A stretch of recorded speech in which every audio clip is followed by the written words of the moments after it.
Hello guys and welcome to my channel, and this is Papa Dave, and for today's video guys, bibigyan ko kayo ng mga rush course about sa mga ginagawa naming trabaho dito bilang isang freelancer. So dito sa video na to, ipapakita ko sa inyo yung isang trabaho. Ito yung kauna-unahan trabahong ginawa ko nung nag-start ako maging VA, na gumagamit kami ng Yabale. So itong trabaho na to, yung drop shipping. So dito sa eBay. So ipapakita ko sa inyo yung eksaktong ginagawa namin sa trabaho na to, kung paano natin a-applyan yung trabaho na to. So bibigyan ko rin kayo ng proposal letter na kung paano natin a-applyan yung ganitong trabaho. Okay guys, kung bago ka lang dito sa ating YouTube channel, please subscribe and hit the notification bell para updated ka sa mga tutorials natin. Kung interesado ka naman sa iba pang mga online course about dito sa e-commerce na trabahong ginagawa namin, pwede kayong mag-visit dito sa va4ecomcourse.com. Kung gusto nyo makanood ng mga full course step by step about sa mga trabahong ginagawa namin dito sa e-commerce. So visit lang tayo sa va4ecomcourse.com. Okay, isang mabilis na explanation lang about dito sa eBay dropshipping sa mga first time pa lang na makapag-aral ng rush course natin. So dito, ganito nagwo-work yung dropshipping. Si client, meron siyang eBay store na nagbebenta siya ng mga goods, ng mga products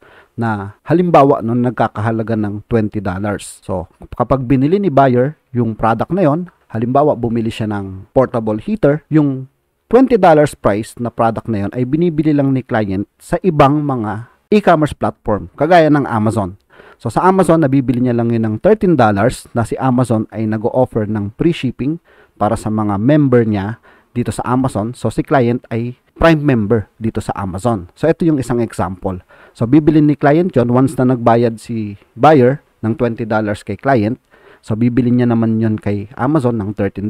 Tapos, si Amazon na yung mag-ship kay buyer ng product. So, dito guys, walang hawak na goods si client. So, ito yung tinatawag na dropshipping. So, ganito siya nag-work. Okay, si client ay bibigyan tayo ng access dito sa mga tools na ginagamit nila sa trabaho na to.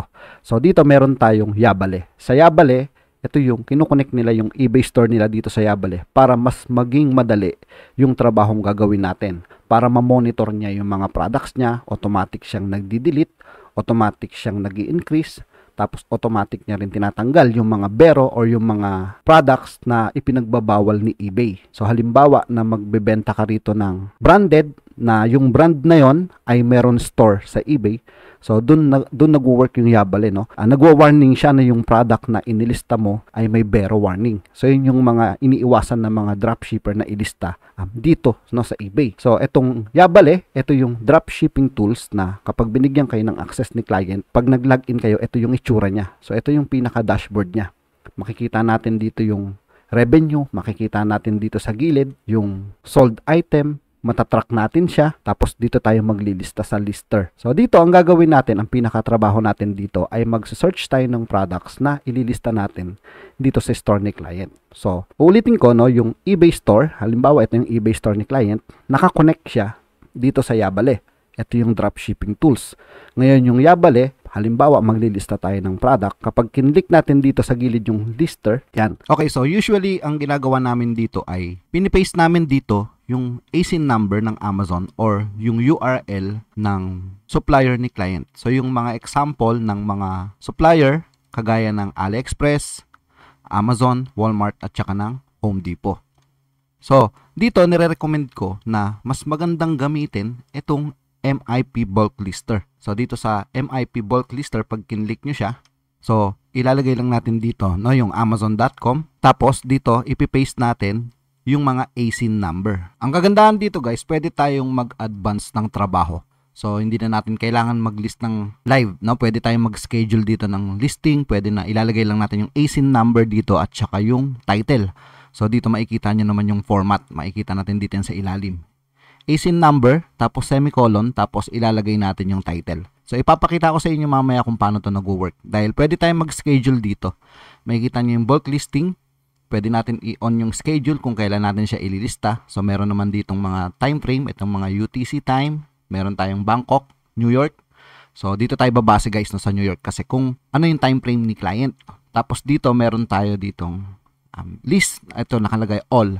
Pag kinlik nyo to, halimbawa maglilist ako ng 5 products sa loob ng or every 1 hour. Ayan. Every 1 hour maglilist siya ng 5 products. Or pwedeng sabihin natin na maglilist siya ng isa every 15 minutes.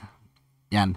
So, ayan yung maganda, no? Pwede tayong schedule dito ng listing. So, ipapakita ko sa inyo mamaya kung paano nag-work yung MIP bulk lister. Okay, so dito kailangan natin dito ng spreadsheet or pwede tayong maglagay dito ng manual. Pero ako, ang ginagawa ko, kapag nakapag-search na ako ng products gamit itong Zik Analytics, ito yung Zik Analytics kung saan tayo mag-search ng products. So, yung mga nasa-search ko na product galing dito sa Zik, nilalagay ko siya dito sa spreadsheet. Kagaya nito, no? Ito yung pinaka-format niya. Yung ASIN number, tapos yung pinaka-title. So, ito yung binild natin na title. Pwede kayong gumawa ng spreadsheet, tapos once na isi-save niyo siya, halimbawa, file, tapos ilalagay natin dito yung download. So, kailangan make sure natin na naka-CSV file siya. Yan. So, dapat ganyan yung format natin para pwede natin siyang ma-upload dito sa MIP bulk lister, tapos ang i-upload natin dito yung file na naka-CSV. So, dapat ang format niya ay ganito, no? ASIN number, tapos yung title. Or, pwede natin itong ilagay ng manual. Halimbawa, kukunin natin yung ASIN number nito, copy, pupunta tayo sa Yabale, paste natin dito, tapos magta-type tayo ng semicolon, yan. Tapos, ipipaste natin yung title. So, kakopy ko yung title, copy, balik ako sa Yabale, yan, no? ASIN number, semicolon, tapos ipipaste natin yung title. Para ang i-generate niyang title dito ay yung title na inilagay natin na yan. Kapag hindi nyo siya nilagyan ng title, automatic siyang kukuha ng title dun sa Amazon na hindi siya naka-optimize. So, kailangan mas maganda kapag nakapag-search tayo ng products, dito pa lang sa spreadsheet natin ay i-optimize na natin yung title. Yan. So, papakita ko sa inyo kung paano tayo magsa-search ng products sa Zik Analytics para ma-demo ko sa inyo kung paano ginagamit dito sa Yabale itong MIP bulk lister. So, kahit single listing lang, mas okay dito kasi namomonitor niya yung nailista natin dito sa non-API, no, dito sa Yabale. So, dito naman, no, kagaya ng sabi ko kanina, nabibigyan tayo ng mga tools na ginagamit ni client dito, no, sa trabaho natin. So, bibigyan niya tayo ng isang tools. Halimbawa, itong Zik Analytics. So, itong Zik Analytics, ito naman yung ginagamit sa pagpa-product research para makakita tayo ng mga profitable products na pwede natin mailista sa store ni client. So, bibigyan ko kayo ng sample. Okay, so dito sa Zik Analytics, ang gagawin ko ay magsa-search ako ng products para maipakita ko sa inyo kung paano humanap ng mga profitable na product na ililista natin sa eBay store ni client. So, halimbawa, no, kiklik ko yung product dito sa gilid. Product research, kiklik ko siya. Tapos, magsa-search ako ng mga generic name ng mga products. Halimbawa, hahanap ako ng extension cord. So, ito yung mga products na mga hindi natin maiisip na makikita natin dito sa product research tool. Halimbawa, yung extension cord, tapos kiklik ko yung search. Yan. Tapos, ang gagawin ko ay scroll down ko, makikita ko yung mga seller dito. So, meron siyang feedback. Meron siyang feedback dito, no? Gagawin ko siyang lowest to highest. Yan. Kiklik ko ulit para maging 0 siya. Tapos, hahanap ako ng may mga feedback na isang requirements ni client na kailangan meron siyang at least 500 feedback. So, titingin ako rito na may mga 500 feedback na seller ng United States. So, ito kinukonsider ko na to, no, yung 477. So, kiklik ko yung icon na to para makita ko kung ano yung mga tinitinda niya sa store niya. Yan. So, halimbawa guys, no, ito. Makikita nyo rito yung total sold. Meron siyang 35. Meron siyang 15. Meron siyang 14. 12. So, dito tayo hanggang 2. So, itong mga products na to na nasold ng ganito karami, ito yung mga kukunin natin. So, ano ba yung mga products na yan? Makikita nyo yan dito sa gilid. Halimbawa, ito, no, yung 4 pieces na air hose repair kit. Tapos meron naman siya rito, 12 hooks hanger. So yan, pag tinutok nyo siya, makikita nyo siya dyan. Ito yung mga tinatawag ko na mga generic products na mga ibibenta natin sa store ni client. So ganito naman ang gagawin natin. Halimbawa, itong repair kit na to, yung hose repair kit, kiklik ko yung pinaka-title niya. So mag-o-open siya ng another tab. Yan, so ito yung pinaka-actual listing niya sa eBay. So, ang gagawin ko rito ay isi-search ko siya sa Google. Right-click, tapos search with Google Lens. Tapos, makikita ko dito sa gilid, ayan, meron siya sa Amazon.ae. So, kailangan, ang kukuha na natin ay galing sa Amazon US. So, pupunta tayo sa Amazon US, etong Amazon.com. Yan, pwede yan. Isa to sa mga way, no? Kiklik natin yung Amazon.com. So, ito meron siyang 3 pieces. So, ito pa yung isang way kung hindi natin makita yung eksaktong product. So, kukunin ko yung pinaka-title na ito. Yan, kakopy ko siya, tapos pupunta ako sa amazon.com, pipaste ko siya rito. Yan, so makikita ko na yung product na yun. Ito siya. So, ito yung nakalista sa competitor. Nagkakahalaga siya ng $14 each. Yung EA, ito yung each. Tapos, dito naman sa amazon.com, makikita nyo ay $9 or $10 lang siya. So, click natin to. No? Yan. So, $10, ang size niya ay 3 by 8 inches. So, ang kukunin natin dito, itong 3 by 8. Yan. So, ang gagawin natin ay kukunin natin yung pinaka-link or ASIN number. So, makikita natin yung ASIN number nito sa baba, sa pinaka-information niya. So, ito yung ASIN number niya. Yan. So, makikita natin yan dito. Kunin natin yung ASIN number, kakopy natin. Tapos, babalik tayo sa Yabale. Dito sa Yabale, kiklik natin yung lister. Tapos, ipipaste natin dito yung pinaka-ASIN number. Click ko yung paste. Tapos, get item. Yan. So, dito, meron siyang title. Magbi-build tayo ng title. Isa to sa mga pag-aaralan nyo, no? Yung kung paano mag-build ng title. Na makikita nyo yan. May full course tayo nito sa va4ecomcourse.com. Pero dito, ipapakita ko sa inyo kung paano ako mag-title. Tapos meron ditong variation. Kung meron siyang variation, pwede nyong i-add dito yung isang variation niya. Halimbawa, yung isang size niya na 1/4. So dito, sa nakita natin, dalawa yung size niya. Isang 3 by 8 at saka 1/4 inch. So pwede natin kunin yung dalawa na ton. So magiging variation na siya. So ang gagawin natin, ito sa category niya, air hose, nakakategorize na siya.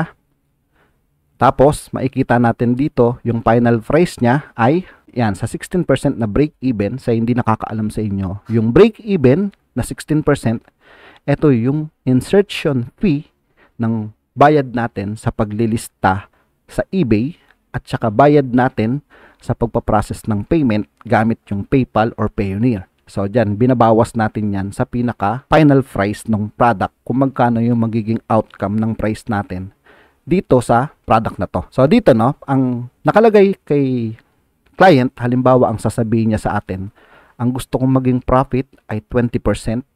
So, pwede tayong magbawas ng profit. Kasi ang makukuha natin profit ay $2 sa price na 14.27. So, ganito yung nangyayari. Dahil nga 14.27 ang pinaka-final price natin, dito naman sa competitor ay $14 lang siya. So, pwede tayong magbawas ng price. Halimbawa, so ang pinaka-final price natin ay gagawin ko lang siyang 13.50 or 13.75. Yan. So, ang magiging profit natin ay $1.56. So, yan yung kung paano mag-pricing. Tapos, makikita nyo naman dito may nakalagay na brand. Pwede natin tanggalin yung brand na to. Pwede natin lagay na unbrand. Yan. Tapos, dito naman sa ilalim, yung item specification niya, dito nyo makikita na automatic na nilalagay ni Yabale yung mga item specification ng product. Kaya, mas madali na to kaysa magma-manual product listing tayo sa eBay. Ang gagawin natin ay, check lang natin kung tama yung mga nakalagay dito. Halimbawa, dito sa brand, kami, kapag sinabi ni client, ayoko ilagay yung brand na yan. Pero kung yung brand na to ay walang store sa eBay, okay lang na ilagay natin siya. Pero kapag meron siyang store sa eBay, magkakaroon siya ng warning dito na bero siya. So, ano ba yung bero? Yung bero, yung mga meron siyang sariling store sa eBay na hindi natin pwedeng i-compete. Kasi nga, syempre, nagbabayad sila ng store nila doon sa eBay. Yung brand na yon. So, naka-register yung brand nila. Kaya, lalagyan natin to ng unbrand. Yan. So, makikita nyo rito, ayan, meron na siyang mga specs. Pag chinek nyo naman dito sa ilalim, ayan, andito na rin yung mga pictures niya. So, nakikita nyo ba yung kulay blue na yan? Kung ano yung i-click nyo dyan, yun yung magiging main photo niya.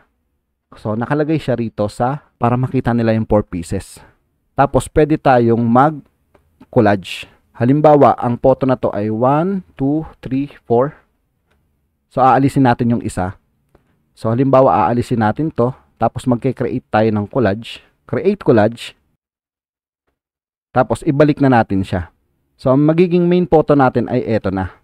Yan, naka-collage na siya. Yan. So, ilalagay lang natin, i-click lang natin yung blue na yan para ito na yung magiging main photo natin. Tapos, kung meron pa kayong pwedeng i-upload na image, pwede kayong mag-drop dito ng mga iba pang photo. Kung meron kayong makikita dito sa pinagkukuhanan nyo ng product. So, next naman, makikita nyo naman dito sa template. dun sa pinaka-description niya. Ito na yung pinaka-description nyo. Yan, meron na siyang description. So, itong mga nakalagay dito, yung PayPal, yung mga feedback, mga return. So, siniset up na ni client yan bago nila ibigay sa inyo yung pinaka-tools. Pero kung wala naman silang idea rito, so, pwede nyong i-recommend sa kanya yung Yabale. So, dito naman, once na i-connect na niya yung eBay niya, automatic naman, meron siyang mga default na settings dito. Okay, so dito na tayo sa title. So, makikita nyo dito sa ilalim, no? Kailangan ayusin yung title. Kasi 80 character lang yung pinaka-max. So, dito kung titingnan natin yung title netong competitor natin. So, kukunin natin siya. No? Kakopy natin. So, ito, pinaka-bilis na way. May mga client na gusto niya ikakopy na lang natin yung title ng competitor. Pero, kapag sinabi ni client na tayo yung gagawa ng title, so, aayusin lang natin siya ng konti. Right-click, ipipaste ko rito yung pinaka-title ni competitor. Tapos, aayusin ko lang siya. Halimbawa, no? 4 pieces. 4 pieces. Yan. Tapos, sa 4 pieces, ilalagay ko yung pinaka-size muna. Ikakat ko yung size na, yan. Tapos, ilalagay ko muna siya na 4 pieces, 3/8 inches, air hose repair kit. Tapos, meron siyang ID host. May nakalagay din dito na 1/4 inches. So, do-double check natin yan. Para saan ba yon yung 1/4 inches na yan? So, meron tayong repair kit. So, ang pinaka-product natin ay repair kit. So, kung mapapansin nyo yung competitor natin, pinutol niya na lang yung pinaka-title. Pero kung papansin niyo magkaiba yung 3/8 inches sa 1/4 inches. So, ang gagawin natin, ang binibenta natin yung 3/8. So, ang gagawin natin dito sa 3/8 inches solid brass, lalagay natin dito yung solid brass, reusable air hose splicer. At saka yung replacement, no? Lalagay natin yan dito. Yan, kukunin natin to, yung pinaka to, ito yung pinaka-importante. Kung hindi nyo kukunin yung 1/4 inch na to, wag nyo siyang isasama sa pinaka-title nyo. So, ang gagawin ko rito ay, hanggang dito lang ako, no? Repair kit, ID host, 1/4, aalisin ko to, tapos ilalagay ko rito yung solid brass, reusable, air hose splicer. Tapos aalisin natin yung mga comma, lagi nyo tatandaan na, laging, ang first letter ng every word ay naka-capital letter. So, aalisin natin yung mga comma na yan. So, mapapansin nyo, 80 lang ang max. So, 108 na yung nailagay natin. So, pwede natin alisin yung dot. So, kailangan mapagkasya natin siya. So, makikita nyo rito, meron tayo ritong repair kit, ID host, solid brass, reusable. Pwede natin alisin yung reusable. Yan. So, 98 na lang. Air hose splicer, replacement, hose fitting. So, ano yung sa tingin nyo na hindi na kailangan dito? Halimbawa, guys, no, yung air hose. Nakikita nyo rito, may air hose na siya rito. Tapos, makikita nyo naman dito, meron din siyang air hose. So, pwede natin tong alisin. Ito yung iiwasan natin, yung magdodoble tayo ng keywords. 89 character. So, kailangan natin magtanggal ng 19. So, ano pa yung ibang pwede natin tanggalin? Aalisin natin yung air hose repair kit. So, aalisin natin yung host. Aalisin natin yung etong fittings. Aalisin natin to. Ayan. So, lalagay na lang natin siya sa replacement. So, meron na tayong 75. So, kailangan 75 to 80. Nandiyan dyan sa in-between ng 75 to 80 yung mga gagawin nating title. So, para sa akin, okay na to. Hindi ko gagayahin yung title neto. Hindi ko siya gagayahin kasi hindi mo malalaman dito kung ano yung size nung ibinibenta niya. Dahil nga, dito sa Amazon, dalawa yung size niya. May 1/4, may 3/8. So, hindi natin alam kung ano dyan. Pareha silang 4-pack, pero magkaiba sila ng size. Kaya dito, kailangan pa nilang basahin yung nasa ilalim, yung description. Ayan, ito yung size, nandito pa siya sa description bago nila makita. Iba na yung nasa title natin para hindi na sila ma-confuse na ang pinaka-product natin ay 3/8 inches air hose repair kit na replacement. Ganyan yung kung paano mag-title. Uunahin natin yung quantity. Yan. So, 4 pieces or pwede na natin buuhin yung words. Kasi nga, meron pa tayong extra character na 5. Pwede natin buuhin yung 4 pieces. Yan. So, dahil nga okay na yung title natin, so meron na siyang nakakategory na siya, meron na siyang mga details, andirito na lahat. So, ganito yung magiging trabaho nyo. Yung aayusin nyo lang yung title niya, automatic na siya naglalagay ng description, automatic na yan. So, i-click na lang natin yung list item or pwede natin tong i-save as draft para i-check ni client yung gawa natin bago niya i-post. So, ito yung save draft or list an item. Kapag nagustuhan niya yung mga listing mo, ang gagawin niya rito ay ipapalista niya na sa'yo ng direct. So, kiklik muna natin yung save draft. Or pwede natin halimbawa na ilagay na natin siya, na ilista na natin siya. So, ang gagawin natin, babalik tayo dito sa Zik Analytics kung saan tayo nagse-search ng product. Tapos, iisa-isahin natin to. Lahat ng makikita nyong product dito. Yan, iisa-isahin natin yan. Hahanapin natin siya sa Amazon. So, kagaya nito, ang total sold nito ay 15. Yan. So, ang gagawin nyo, kiklik nyo lang yung title, tapos hahanapin nyo siya sa Amazon, kung Amazon yung supplier ni client na sinabi niya sa inyo. So, dun nyo hahanapin yung product na to. So, ang gagawin nyo lang, copy nyo lang yung title, balik tayo sa Amazon, lagay natin dito yung title, yan, makikita na natin siya. So, eto siya, no? $7 lang siya. So, click natin, $7, pero dito, 9.82 each. So, kung i-compute natin yan, so, magkakaroon ng profit dito si client ng at least mga $1. So, kung 20%, sobra-sobra na siya, no? Sa $1. So, ganun lang. Ililista nyo ulit to. Kukunin nyo yung link sa Amazon or yung ASIN number. So, kunin natin yung link, copy. Balik tayo sa Yabale. Yan, click natin yung OK. Tapos, ipipaste ulit natin dito yung link. Get item. Yan. Tapos, aayusin ulit natin yung title. Yan. Meron na siyang mga pricing dito. So, sa $2 na profit, ang naging presyo niya dito ay 9.82. So, gawin natin sa atin 9.50. Para mas mura tayo kaysa sa kanya. So, gagawin ko itong 9.50. So, ang magiging profit natin ay $1. So, yan yung sinasabi ko guys, no? Ganyan lang, no? Kailangan magkaka-profit si client. Kailangan yung mga ililista natin dito sa store niya, yung every time na may bibili, magkakaroon siya ng profit. So, dun siya kumukuha ng ipapasweldo sa atin. Kaya kailangan, kung magtatrabaho kayo ng ganito, kailangan, mas malaki ang magiging profit niya at kailangan maging mas mura tayo sa competitor. So, ganito lang guys yung trabaho na ginagawa namin dito sa eBay Dropshipping na gumagamit kami ng Yabale. So, ito yung Yabale na dropshipping tools. Okay, so dito naman, ituturo ko sa inyo kung paano mag-list ng items sa Yabale sa non-API MIP. So, once na naklik na natin yung lister, pupunta tayo dito sa MIP bulk lister. So, dito naman sa bulk source, ilalagay natin yung mga ASIN na na-search natin, na kagaya nung ipinakita ko sa inyo kanina sa spreadsheet. Pwede natin ilagay dito yung ASIN ng products galing sa Amazon. Tapos, pwede naman natin na i-optimize yung title after, no, kapag na-list na siya. Pero, mas maganda sa akin, nare-recommend ko na sa spreadsheet pa lang ay lagyan na natin siya ng title. Yan, so kung lalagyan na natin siya ng title, ganyan yung magiging format niya. Malalagyan lang natin siya ng semicolon.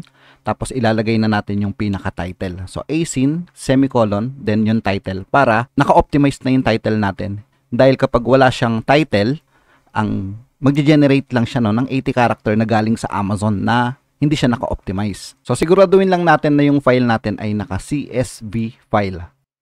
Or pwede natin siyang i-add ng manual. ASIN, semicolon, then pwede na natin i-add ng manual yung title. Pero kung yung gusto nyo ay yung isang upload na lang, mas maganda naka-CSV file siya. So, ganito naman yung format kapag maglalagay tayo ng CSV file. No? Yung, kagaya ng pinakita ko kanina, ASIN number, then yung pinaka-title ng products.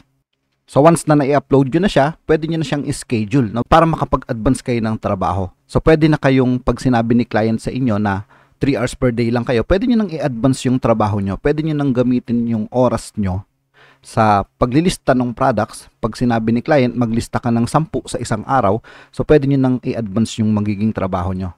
Yan yung kagandahan dito sa MIP. So, pwede kayong mamili ng date, no? Halimbawa, 27 ngayon, maglilista ka ng 10 sa 28, pwede mo na siyang i-schedule dito, no? Pipiliin mo lang yung New York kung taga-US yung client mo. Okay, so dito naman, kung ilan yung ililista mo. Halimbawa, maglilista ka ng 5 every 15 minutes, 30 minutes, 1 hour. So, ganyan, no? Diyan mo siya isi-setup. So, once na natapos mo na siya, okay na yung schedule mo, pwede mo nang i-click yung list items. So, dito naman, na medyo may katagalan lang, no? Kapag nag-list siya, total, naka-schedule naman siya, mga 1 hour up to 2 to 3 hours, no? Bago siya ma-list kapag talagang marami yung ina-upload nyo. So, depende yan kung ilan yung bulk na products na ililista nyo. So, dito, no, i-click natin yung bulk status para makita natin dito yung process na inilagay natin. Dahil dito sa Yabale, no, nadidetect niya, no, hindi niya inililista kapag bero yung nailista yung products para safe na rin to kay client. Ito yung kagandahan dito sa Yabale. So, makikita nyo dyan yung 100% success na nailista na yung products. Tapos, meron dyan nakalagay na yung na-failed yung products. So, makikita nyo dyan yung dahilan kung bakit nag-failed. So once na successful yung nailista nyo, yan, pwede nyo naman siyang i-edit. So, pwede nyo siyang, halimbawa hindi nyo na-customize yung title, so pwede nyo siyang i-edit. Kapag failed naman yung inilista nyo, lalabas naman dyan, no, na may failed. So bakit siya magpe-failed? Ayan yung mga dahilan. So makikita nyo dyan, may Vero, ibig sabihin yung brand or yung products na inilista nyo, no, meron siyang glass, meron siyang mga, ayan, makikita nyo dyan yung dahilan kung ba't siya nag-failed. So ayan ang kagandahan, no, makakaiwas tayo na kahit na wala kayong experience, binablock ni Yabale yung mga products na hindi nyo dapat ilista. Yan, so para ma-monitor nyo yung nagawa nyong products na inilista nyong products, i-click nyo lang dyan yung monitor para makita nyo yung status ng mga products na inilista nyo. So uulit-ulitin nyo lang yun guys, no, yung ginagawa nyo. Hahanap kayo ng products, ililista nyo. So ito yung tinatawag na trabaho ng product listing and product researcher. Okay, so dito naman guys, no, kung gusto niyo maging freelancer, gagawa kayo ng profile sa mga freelancing website kagaya ng freelancer.com, Upwork, Fiverr, dito sa onlinejobs.ph. So, gagawa kayo ng profile dyan. Tapos, isi-set up nyo siya ng, halimbawa, yung dropshipping. So, ngayon, makikita nyo si client, magpo-post siya ng trabaho sa mga freelancing website at sasabihin niya na, I am looking for dropshipping expert. Tapos, yung profile natin, ay kailangan, ang skill set natin, yung dropshipping, product researcher, title builder, na makikita nyo dito sa channel natin guys. Meron tayong beginner's guide para mas maintindihan nyo kung paano gumawa ng profile. So, dyan tayo mag-meet, no? Yung naghahanap ng dropshipper at ikaw naman yung dropshipping expert. So, dyan kayo mag-meet. Dyan nyo a-applyin yung trabaho. Pupunta kayo sa mga freelancing website, magpo-post kayo or gagawa kayo ng profile nyo at maghahanap kayo ng trabaho ng mga dropshipping, eBay dropshipping, para mahanap nyo yung trabaho na ipinakita ko sa inyo. Okay, so kapag nakita ni client yung profile nyo, napasok dun sa hinahanap niya, dito kayo maha-hired. Yan. Tapos bibigyan nyo na kayo ng access sa mga tools na ginagamit niya sa trabaho. So ito yung process, no? Ito yung pinaka-cycle ng para makahanap kayo ng trabaho. So, bibigyan ko kayo naman kayo ng sample kung ano yung mga a-applyan nyo. Okay, so halimbawa guys, na dito sa Upwork, no, magse-search kayo ng eBay dropshipping. Tapos, makikita nyo na rito yung iba't ibang mga job post about sa dropshipping na to. So, basahin natin yung mga description ng trabaho. Yan, meron din sila rito, eBay. So, ito no, meron ng eBay profitable products. To, maghahanap ka rito ng kagaya ng ginawa natin sa Zik Analytics. Naghahanap tayo ng mga profitable products. So, ito yung mga example ng mga job post. So, dito guys, no, sa mga freelancing website, so, makikita nyo na every time nagbabago yung mga job post na yan. Kagaya nito, no, 1 hour ago. So, kapag nag-refresh kayo, araw-araw kayo nagse-search ng ganitong trabaho, may mga papasok dyan na mga trabaho. At pwedeng yung pinakita ko sa inyong trabaho ay makita nyo ng eksakto. No? Halimbawa, Yabale, Zik Analytics. So, makikita nyo yung eksaktong trabaho na ipinakita ko sa inyo na pwede nyo na ma-applyan. So, paano nyo naman siya a-applyan? So, dito, may magpapasa ka ng proposal. Halimbawa, ito yung trabaho, kiklik mo siya, tapos kiklik mo yung apply now, tapos dito, magpapasa ka ng proposal letter. So, ano yung proposal letter na ginagamit namin? Okay, so, ito naman yung example ng proposal letter or CB letter kapag a-applyan na namin yung trabaho ng dropshipping. So, pwede nyo itong i-post, pwede itong kopyahin para meron kayong pagkukunan ng sample na pwede nyong ayusin, no? Kayo na yung mag-ayos ng magiging proposal nyo. Kung sa tingin nyo, may idea kayo na mas maganda para sa proposal na nakita nyo sa akin na ipinapasa namin. So, mas maganda yung original na gawa ninyo. Pero ito yung ipinapasa namin na proposal kapag nag-a-apply kami ng trabaho sa dropshipping. Okay guys, sana may natutunan kayo dito sa Rush Course natin na explain ko sa inyo, napakita ko sa inyo or naliwanagan kayo na kung paano yung ginagawa namin trabaho bilang isang dropshipper na gumagamit kami ng Yabale na dropshipping tools. So, kung interesado kayo sa iba pang mga course, meron tayong full course dito sa va4ecomcourse.com na for only 999 pesos na mapapanood nyo na lahat ng mga courses natin sa website natin. Okay guys, sana nakatulong sa inyo yung video na to. So, yun lang po at maraming salamat.